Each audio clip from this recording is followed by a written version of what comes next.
Hey everybody, Tim here with today's episode of Star Trek Voyager, Season 4, Episode 3, The Day of Honor.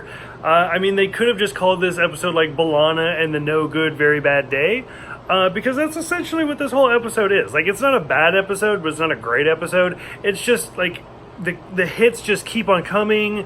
When it rains, it pours. Whatever cliche you can come up with, like, whatever the worst possibility is that's what's going to happen. So for this one, it starts out with 7 of 9, which I loved how it started with her finally looking very much human in her very tight skin bodysuit, but still not called Annika. And they even reference, like, do you want to be called that? And she's like, no, 7's fine. I'm good with that. So the episode... The meat of this episode comes from B'Elanna and how this is a Klingon holiday. It's the Day of Honor. And Neelix, of course, knows. He's like, I made you a blood pie for this. And she's like, how do you know this?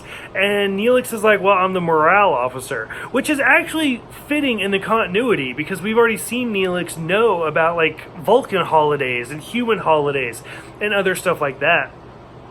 So we encounter this alien species who basically just wants the galaxy on a silver platter, and they keep asking, like, can we have food? Can we have this? Can we have that? And everybody's like, no, we need stuff to survive as well. And Janeway's like, well, okay, we're going to give you as much as we can.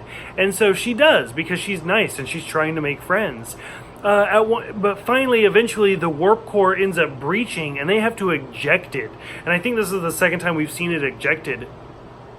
So Tom and B'Elanna take a shuttle, and again, we're kind of seeing their relationship develop a little bit, and they go after the warp core, but of course the alien species that we just helped out has already found it and striking a claim to it, and they basically blow up the shuttle, but Tom and B'Elanna are able to beam into space with the environmental suits that we just saw in First Contact, so that was kind of cool.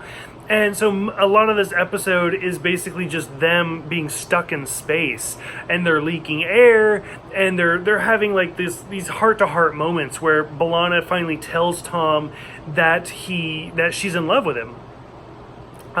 Meanwhile, everybody's suspicious about 7. Even Janeway's like, we've done this multiple times and we've never had the warp core react this way. Did you do this? And 7's like, no, why would I? The Borg don't act like covertly. Like, if we're gonna do it, we're gonna tell you we did it. And sure enough, it does end up being an accident.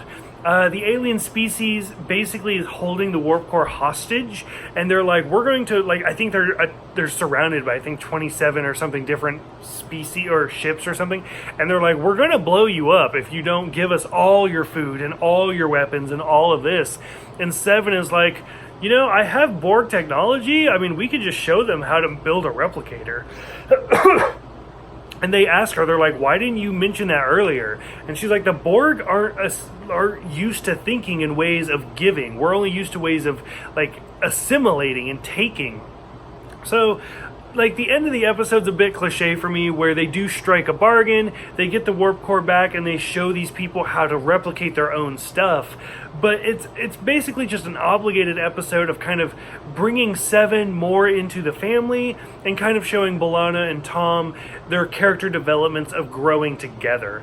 Overall, like I said, it's not a great episode, but it's not a bad episode. It's pretty good. For those who have seen this one, what did you guys think about it? Go ahead, let me know in the comments below, and I will see you guys next time for Nemesis.